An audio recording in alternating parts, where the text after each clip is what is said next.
Today, we're going to talk about the current state of the Indian education system and why I have lost all hope.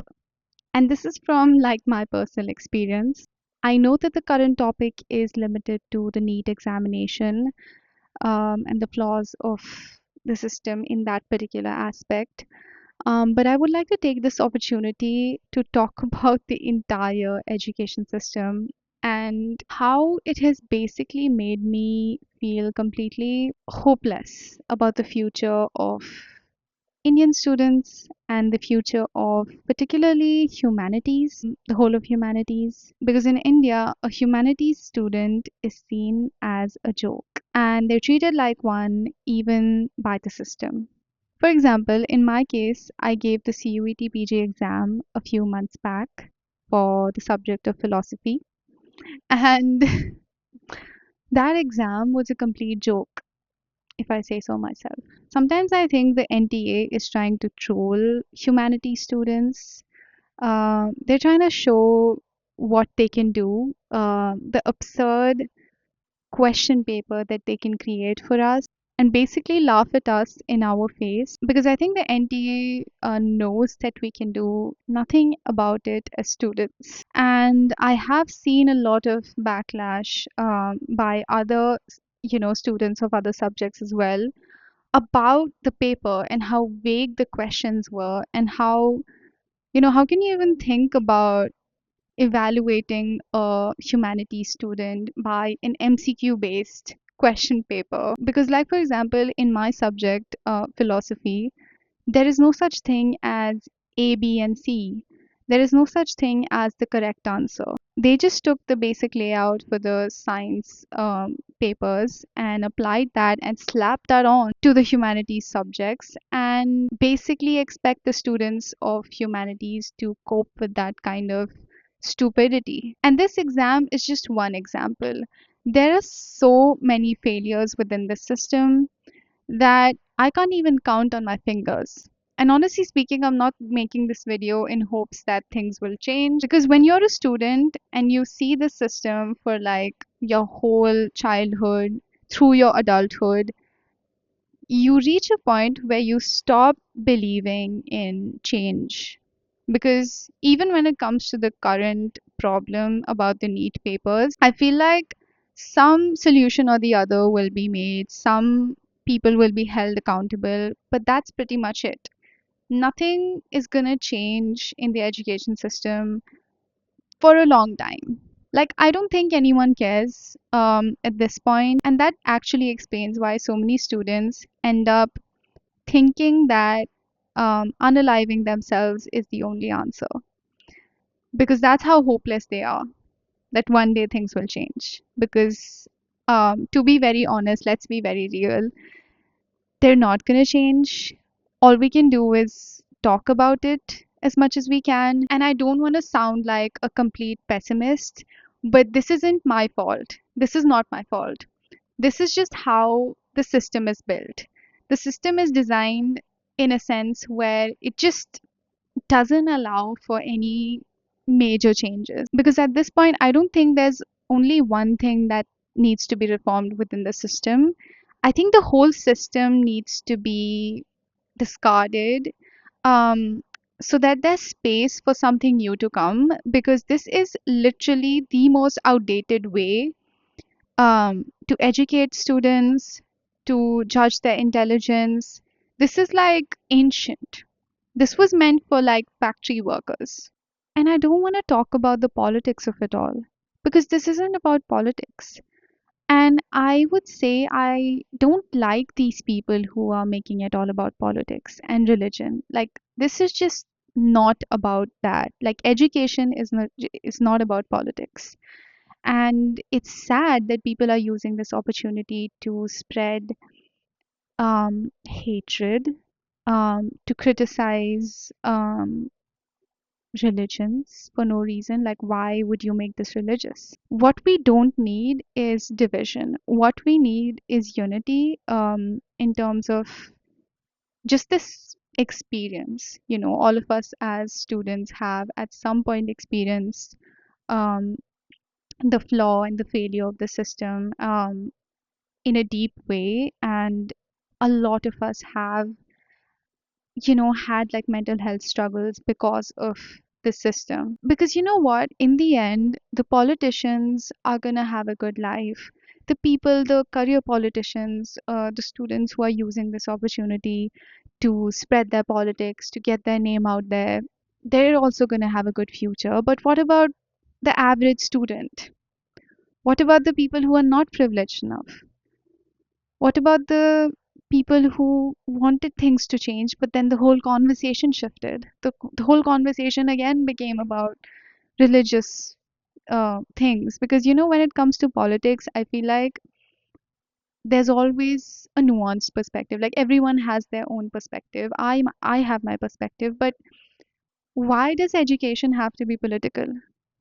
Education should be free of that. I don't think the left and the right have to be in this conversation when it comes to human beings, when it comes to children and their mental health and their future. Like, let's just keep this all aside for a minute. Like, I know we all have opinions, we can argue about that our whole lives. But this isn't about who's right and who's wrong and why I should hate you and why you should tag me as something and maybe I'll tag you as something else. That's the whole point is lost. The whole point is lost in this conversation. The moment we're polarized, we're lost. And it's really, really disgusting how some people are still making it about division and, all kinds of hatred. That's just not what this is about. This conversation has to be about empathy, because anyone who has suffered um, the impact of the failure of this education system just knows the, toll that it takes on our mental health.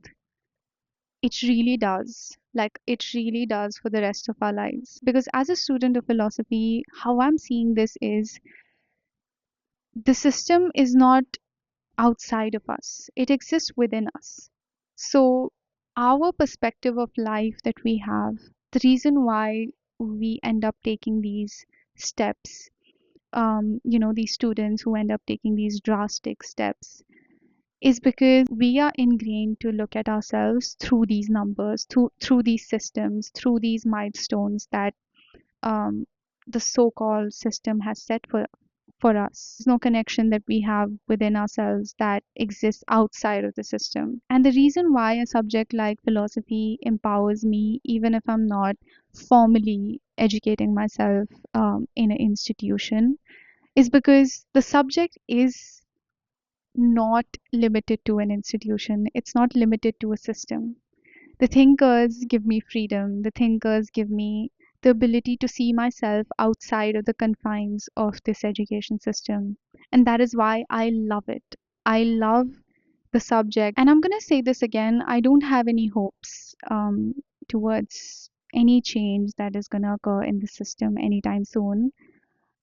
That's just how it is. That's just where I am left as a student.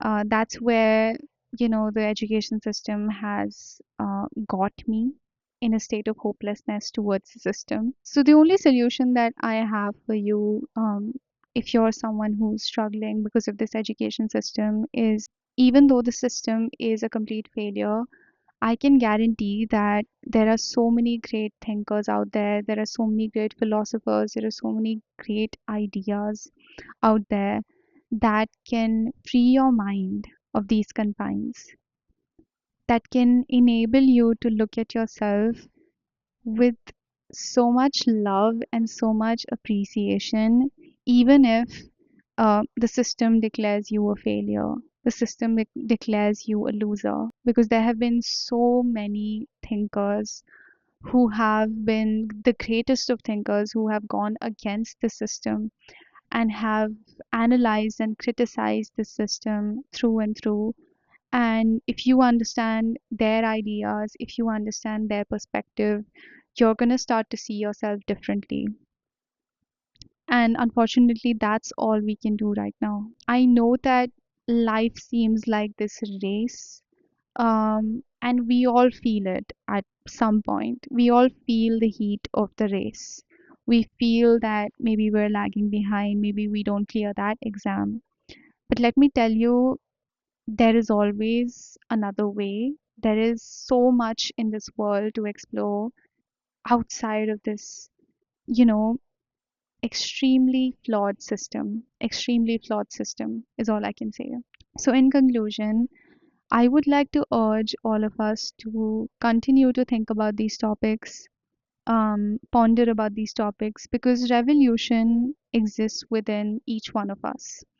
Like, if all of us change the way we think, soon the whole system around us is going to start to change, because the society or the culture doesn't exist outside of us, it exists within each one of us. I hope we can keep our hatred aside for a second and empathize with the people who are not here today. Because it's easy to say like 20 people lost their lives, but we have to realize that 20 is just a number. We're talking about human beings, we're talking about experiences that people have missed out on because they've internalized some form of um, you know, hatred towards themselves because their self-worth was based on numbers, and that has to change. Like, it's just extremely sad. So I hope this video was helpful, and I would love to know your opinions as well in the comments. Thanks for watching.